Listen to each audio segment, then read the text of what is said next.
ॐ भूर्भुवः स्वः तत्सवितुर्वरेण्यं भर्गो देवस्य धीमहि धियो यो नः प्रचोदयात्। ॐ सद्गुरुचरणकमलेभ्यो नमः। वन्दे भगवतीं देवीं श्रीरामञ्च जगद्गुरुं पादपद्मे तयोः श्रित्वा प्रणमामि मुहुर्मुहुः। परम पूज्य गुरुदेव परम वंदनीय माता जी के दिव्य संरक्षण में विराजमान ऑनलाइन दैनिक स्वाध्याय के आज के एपिसोड में आप सबका बहुत बहुत स्वागत, बहुत बहुत अभिनंदन है साथियों। आइए प्रतिदिन की तरह आज का सत्र पुनः प्रारंभ करते हैं। ऑनलाइन दैनिक स्वाध्याय का क्रम है और जो इसमें पुस्तक चल रही है समस्त समस्याओं का समाधान अध्यात्म। इसका एक अध्याय हम सब लोगों ने पूरा कर लिया था साथियों। आज दूसरा अध्याय है व्यक्तिपरक संदर्भ। व्यक्तिगत समस्याएं जितनी भी हैं उन सभी समस्याओं का समाधान अध्यात्म में कैसे है, इस पर हम सभी विचार करेंगे। सब लोग अधिक से अधिक शेयर ज़रूर कर दें, जल्दी से शेयर करें और सब तक आज का लिंक पहुंचा दें। अधिक से अधिक लाइक ज़रूर करें, जिससे कि सबको परम पूज्य गुरुदेव का यह आध्यात्मिक विचार लाभान्वित करे। तो आइए देखते हैं व्यक्तिगत परक संदर्भ।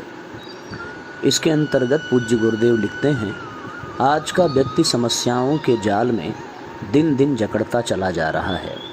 क्या धनी, क्या निर्धन, क्या विद्वान, क्या अशिक्षित, क्या रुग्ण तथा स्वस्थ, सभी स्तर के मनुष्य अपने को अभावग्रस्त और संकटग्रस्त स्थिति में पाते हैं। भूखे का पेट दर्द दूसरी तरह का और अतिभोजी का दूसरे ढंग का, पर कष्ट पीड़ित तो दोनों ही समान रूप से हैं। भौतिक दृष्टि से विज्ञान ने मनुष्य के लिए अगणित प्रकार की प्रचुर साधन सुविधाएं उपलब्ध करा दी हैं। अब से कुछ शताब्दियों पूर्व लोग कहीं लंबी यात्रा पर निकलते थे तो यह मानकर चलते थे कि पता नहीं अब लौटकर परिवार वालों को देख भी सकेंगे या नहीं। इसलिए वे यात्रा पर निकलते समय परिवार की व्यवस्था इस प्रकार बनाकर चलते थे मानो अब उनकी आवश्यकता ही नहीं पड़ेगी। पर अब तो मनुष्य कुछ ही दिनों में चंद्रमा की यात्रा करके भी सकुशल वापस लौट आने में समर्थ है। कहने का आशय है कि प्राचीन काल की तुलना में आज साधन सुविधाओं में आकाश पाताल जितना अंतर हो गया है, इसे कोई भी अस्वीकार नहीं कर सकता। साधनों के विकास और सुविधाओं के अंबार लग जाने पर यह होना चाहिए कि मनुष्य सुखी रहता, लेकिन देखते हैं मनुष्य पहले की तुलना में और भी ज़्यादा दुखी और संकटग्रस्त हो गया है। उसके चारों ओर समस्याओं का जाल जकड़ता जा रहा है। सभी कोटि के मनुष्य अपने को अभावग्रस्त और संकटग्रस्त स्थिति में अनुभव करते हैं। व्यक्तिगत एवं सामाजिक जीवन और संसार के सभी क्षेत्रों में समस्याएं ही समस्याएं बिखरी पड़ी हैं। विभिन्न वर्ग के विभिन्न स्तर के व्यक्तियों की समस्याएं भिन्न भिन्न हो सकती हैं। वे एक दूसरे से किसी रूप में संबद्ध भी नहीं लगती, पर उनके मूल में यदि देखा जाए तो एक ही कारण प्रतीत होगा, वो है अनात्मवादी दृष्टिकोण। प्रकाश की अनुपस्थिति का नाम ही अंधकार है। जब प्रकाश बुझ जाता है तो अंधकार आ जाता है, और जब प्रकाश फैलने लगता है तो अंधकार भाग जाता है। इन दिनों साधन सुविधाओं की दृष्टि से पर्याप्त प्रगति हुई है, पर जिस आधार पर सुख शांतिपूर्ण जीवन व्यतीत किया जा सकता है, उस दृष्टिकोण का अभाव ही समस्याओं का कारण बना हुआ है। अंधकार को दूर भगाने के लिए कितने ही साधन जुटाए जाएं, कितनी ही तैयारियां की जाएं, जब तक प्रकाश फैलाने का प्रयास न किया जाए तब तक अंधकार बना ही रहेगा। कितने ही साधन इकट्ठे कर लिए जाएं, कितनी ही सुविधाएं बढ़ा ली जाएं, पर अनात्मवादी दृष्टिकोण को निरस्त करने के लिए जब तक अध्यात्म की ज्योति नहीं जगाई जाएगी, तब तक वे प्रयास व्यर्थ ही होते चले जाएंगे। बड़ी महत्वपूर्ण बात है साथियों। पूज्य गुरुदेव लिखते हैं कि आज चारों ओर समस्याओं का जाल दिन दिन इस समाज को जकड़ता जा रहा है। चाहे वो धनी हो, चाहे निर्धन हो, चाहे विद्वान हो, चाहे अशिक्षित हो, चाहे रोगी हो, चाहे स्वस्थ हो, सभी स्तर के मनुष्य अभाव अनुभव करते हैं, संकट ग्रस्त जीवन स्थिति अनुभव करते हैं। भूखे का पेट दर्द दूसरी तरह का है और बहुत अधिक भोजन करने वाले का भी पेट दर्द दूसरी तरह का है, पर दोनों दर्द में ही जी रहे हैं।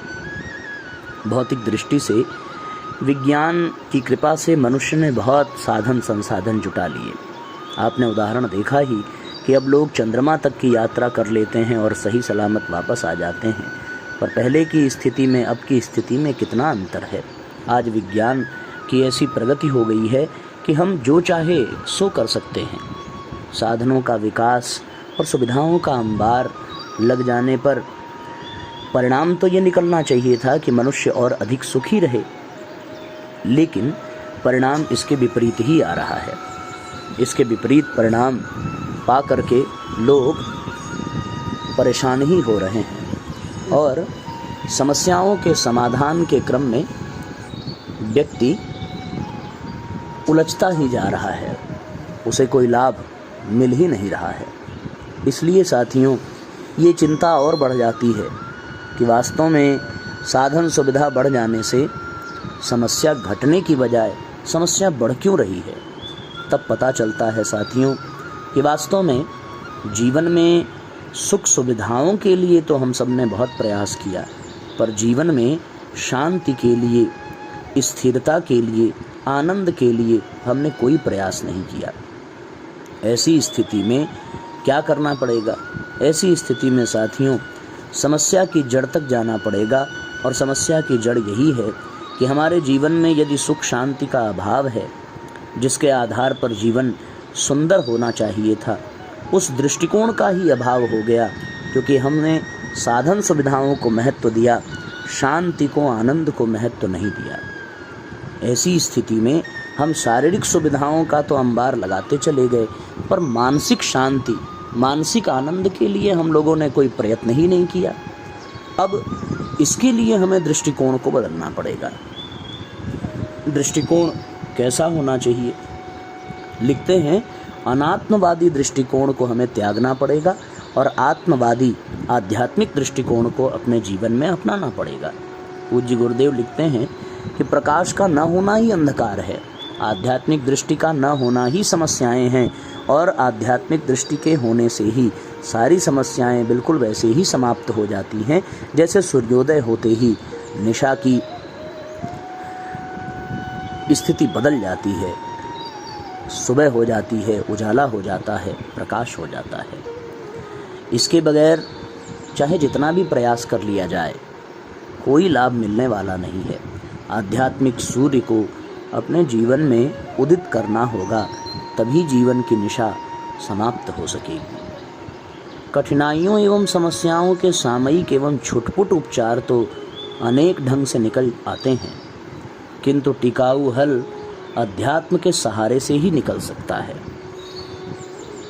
सड़ी कीचड़ में रेंगने वाले कीड़े उपजते हैं और गंदगी के ढेर में मक्खी की उत्पत्ति होती है। हर कीड़े और मच्छर को मारने के लिए लाठी लिए फिरना बेकार है, मार देने पर भी वे उपज पड़ेंगे। आधार बना रहेगा तो उत्पत्ति का क्रम रुकेगा नहीं। इन कृमि कीटकों से छुटकारा का एक ही उपाय है कि कीचड़ और गंदगी को साफ किया जाए। परमात्मा ने अपने पुत्रों को इस विश्व उद्यान में बहुत कुछ कमाने के लिए भेजा है। समस्याएं उसकी भूलों से सचेत करने वाली लाल बत्ती की तरह हैं। यदि हम मनुष्योचित दृष्टिकोण अपनाएं और शालीनता का जीवन जिएं, तो अवरोधों से जूझकर शक्ति नष्ट करने की समस्या न रहेगी और तब प्रगति पथ पर अनवरत गति से बढ़ते हुए पूर्णता का लक्ष्य प्राप्त करना ही अपने सामने एकमात्र कार्य रह जाएगा। क्या कहते हैं कि परमात्मा ने अपने पुत्रों को इस विश्व उद्यान में बहुत कुछ पाने कमाने के लिए भेजा है। समस्या तो केवल उसकी भूल से सचेत करने वाली लाल बत्ती की तरह है। यदि हम मनुष्योचित दृष्टिकोण अपना लें, जीवन में शालीनता को अपना लें, सद्गुणों को धारण कर लें, तो अवरोधों से जूझ करके शक्ति नष्ट करने की समस्या कभी नहीं रहेगी। तब वो शक्ति हमेशा प्रगति पथ पर ही आगे बढ़ेगी और पूर्णता का लक्ष्य प्राप्त करना ही अपने सामने एकमात्र कार्य रह जाएगा। आइए विचार करें कि हमारे व्यक्तिगत जीवन में आए दिन कौन कौन सी समस्याएं त्रास देती हैं, वे क्यों उत्पन्न होती हैं और उनका स्थिर समाधान क्या हो सकता है। गुरुदेव लिखते हैं कि मनुष्य के व्यक्तिगत जीवन की सारी समस्याएं इन 5 वर्गों के अंतर्गत आ जाती हैं: शारीरिक, मानसिक, आर्थिक, पारिवारिक तथा आत्मिक। इन 5 बिंदुओं को केंद्र में रख कर के हम सभी इस पर चर्चा करेंगे। तो सबसे पहले शारीरिक समस्याओं का समाधान हमारे लिए क्या होगा, इस पर चिंतन करें। आइए साथियों, हम लोग अब देखते हैं शारीरिक समस्या के अंतर्गत सबसे बड़ी समस्या आती है स्वास्थ्य समस्या की। सर्वप्रथम समस्या स्वास्थ्य संकट की है। हम में से अधिकांश को शारीरिक दुर्बलता घेरे रहती है और बीमारियों का दौर चढ़ा रहता है। विचारणीय है कि ऐसा क्यों होता है। सृष्टि में असंख्य प्राणी हैं, वे जन्मते मरते तो हैं पर कोई बीमार नहीं पड़ता। मनुष्य और उसके शिकंजे में कसे हुए थोड़े से पालतू पशुओं को छोड़कर स्वच्छ निर्वाह करने वाले जीव जंतुओं में से किसी को दुर्बलता या रुग्णता की व्यथा नहीं सहनी पड़ती। बुढ़ापे और मृत्यु से सामना तो सबको पड़ता है, पर जब तक जीता है तब तक समूचा प्राणी जगत निरोग ही जीता है। अकेले मनुष्य पर दुर्बलता और रुग्णता की घटाएं छाई रहती हैं। इस अपवाद का कारण एक ही है, उसका आहार विहार संबंधी असंयम, प्रकृति के निर्देशों का धृष्टतापूर्वक उल्लंघन। साथियों, पूज्य गुरुदेव बड़ी महत्वपूर्ण बात ये कहते हैं कि स्वास्थ्य संकट की समस्या केवल और केवल मनुष्य योनि के ही प्राणियों को प्राप्त होती है। बाकी जितने भी जीव जंतु हैं वो सब स्वस्थ जीवन जीते हैं। बुढ़ापा सबका आता है, मृत्यु सबकी आती है, पर जब तक वो जीते हैं तब तक निरोग स्वस्थ जीवन जीते हैं। इसका कारण क्या है? इसका कारण है उनका संयमित होकर जीवन जीना और प्रकृति के निर्देशों का पालन करना। हम सब लोग प्रकृति के निर्देशों का पालन नहीं करते और असंयमित जीवन जीते हैं। तो आइए उसके बारे में हम सब अब जानें। पहला कारण है जीव का चटोरापन। स्वाद के नाम पर अभक्ष्य पदार्थों को समय कुसमय अनावश्यक मात्रा में उदरस्थ करते रहने से पेट की क्षमता नष्ट होती है और वह बेचारा अत्याचार पीड़ित दीन दुर्बल की तरह अपना काम निपटाने में असमर्थ हो जाता है। पेट की अपच 1000 बीमारियां उत्पन्न करती हैं, ये तथ्य सर्वविदित है। लुकमान सही कहते थे कि मनुष्य अपने असमय मरने और गड़ने के लिए अपनी कब्र आप खोदता है। इंद्रिय असंयम से वह अपने शक्ति भंडार को होली की तरह जलाता है और बर्फ की तरह अपने पौरुष को गलाकर समाप्त करता है। अस्त व्यस्त दिनचर्या, आलस्य, प्रमाद, गंदगी जैसे दुर्गुण अपनाने वाले, प्रकृति की प्रेरणाओं और नियत मर्यादाओं का उल्लंघन करने वाले नियति की दंड व्यवस्था से बच नहीं सकते। उन्हें रुग्णता की व्यथा सहनी ही पड़ेगी। इसका निवारण दवा दारू की जादूगरी से नहीं हो सकता। यदि असंयमी जीवन जीने पर भी दवा दारू के सहारे स्वास्थ्य रक्षा संभव रही होती तो अमीरों ने और चिकित्सकों ने अब तक हाथी जैसा स्वास्थ्य संजो लिया होता। सही बात है, दवा करने मात्र से और असंयमी जीवन जीने से यदि स्वास्थ्य रक्षा हो रही होती तो अब तक तो साथियों समाज में कोई रोगी ही न होता। प्रकृति की अवज्ञा करने वाले उद्दंड अपराधी क्षम्य नहीं होते और आए दिन रुग्णता से कराहते हैं।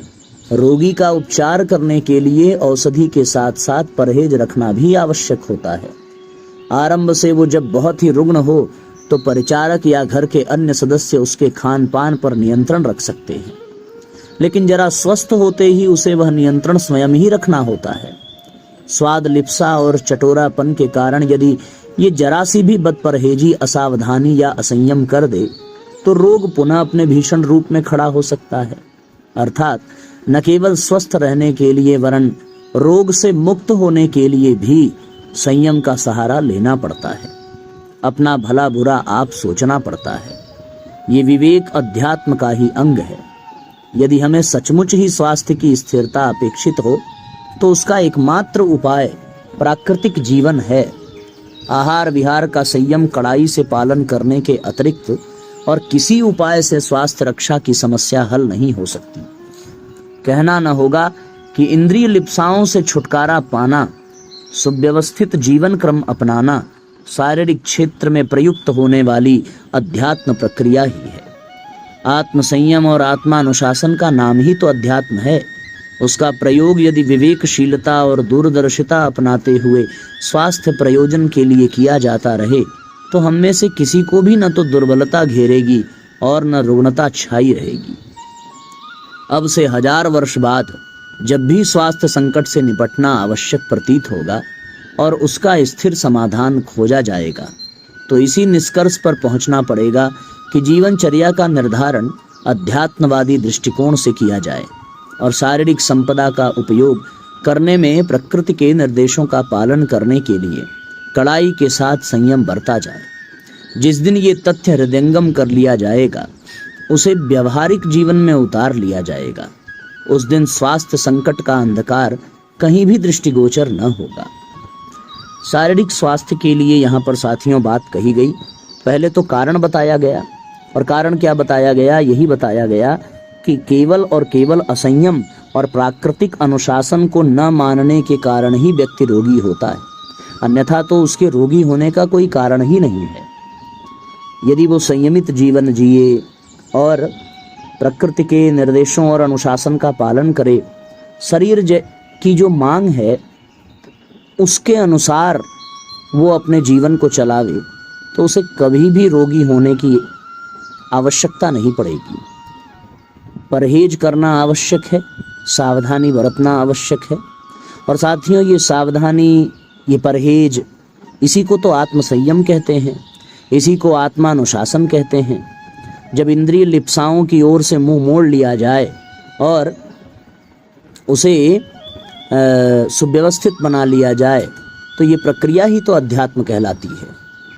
आत्मसंयम और आत्मानुशासन ही अध्यात्म है।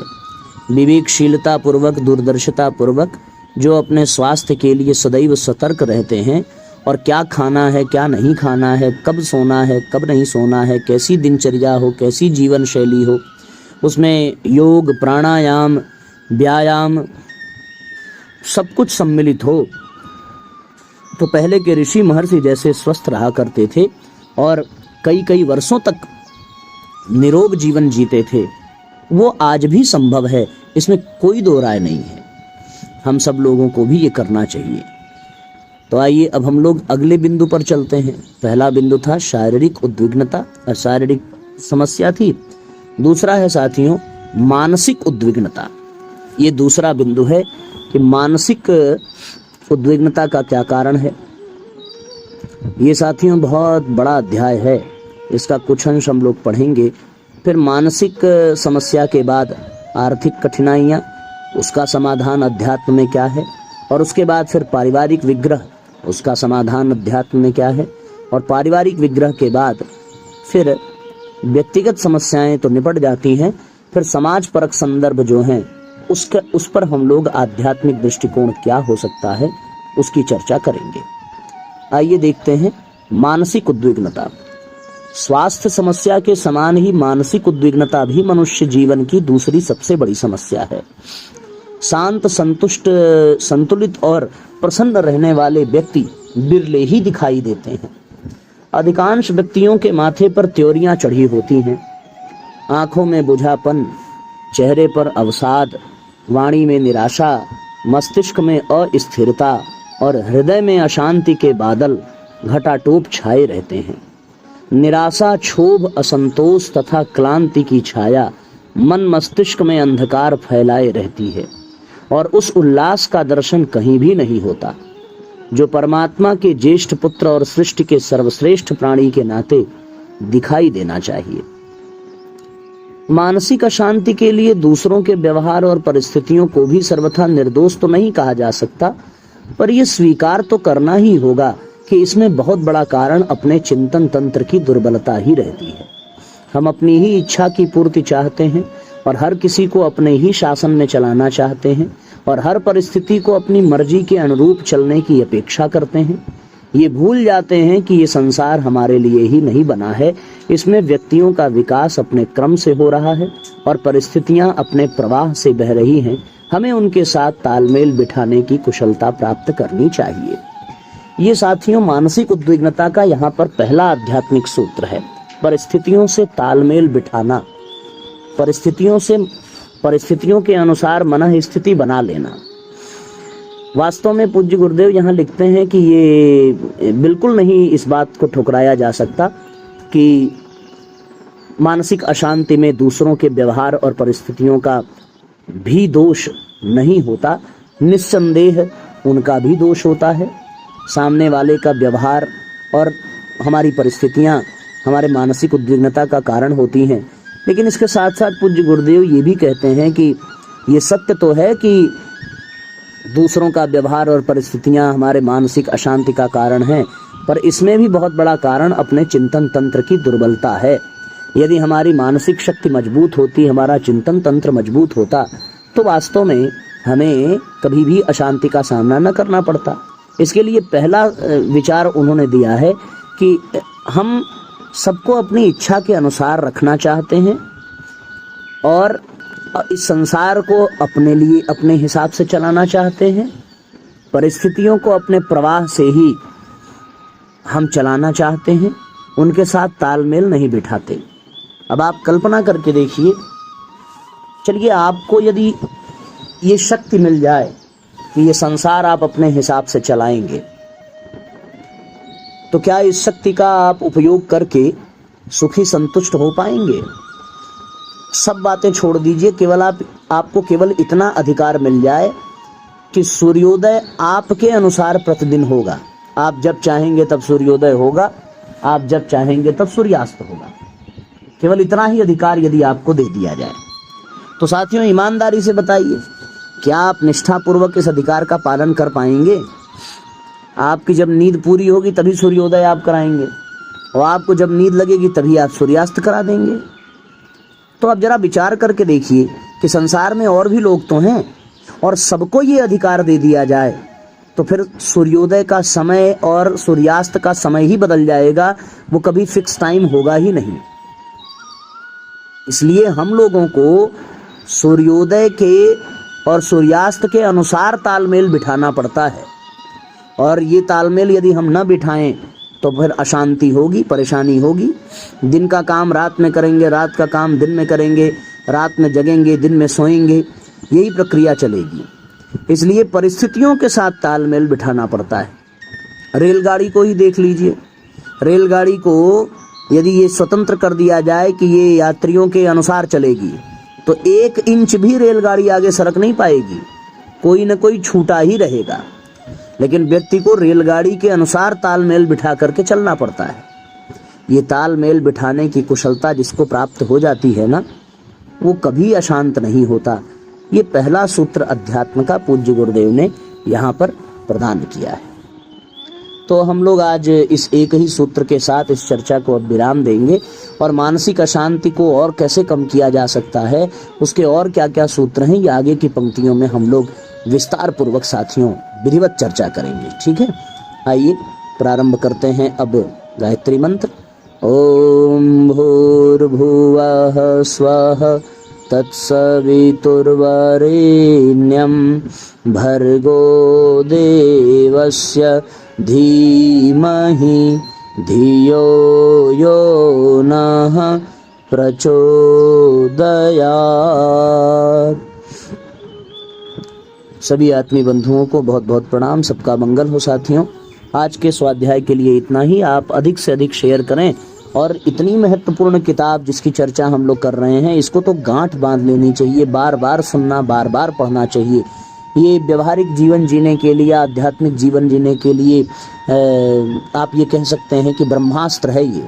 जिसने इसको धारण कर लिया वो जीवन में कभी पराजित नहीं होगा। इसलिए इसको जितना हो सके उतना शेयर करिए और बार बार इसको सुनिए, बार बार इसको सुनिए।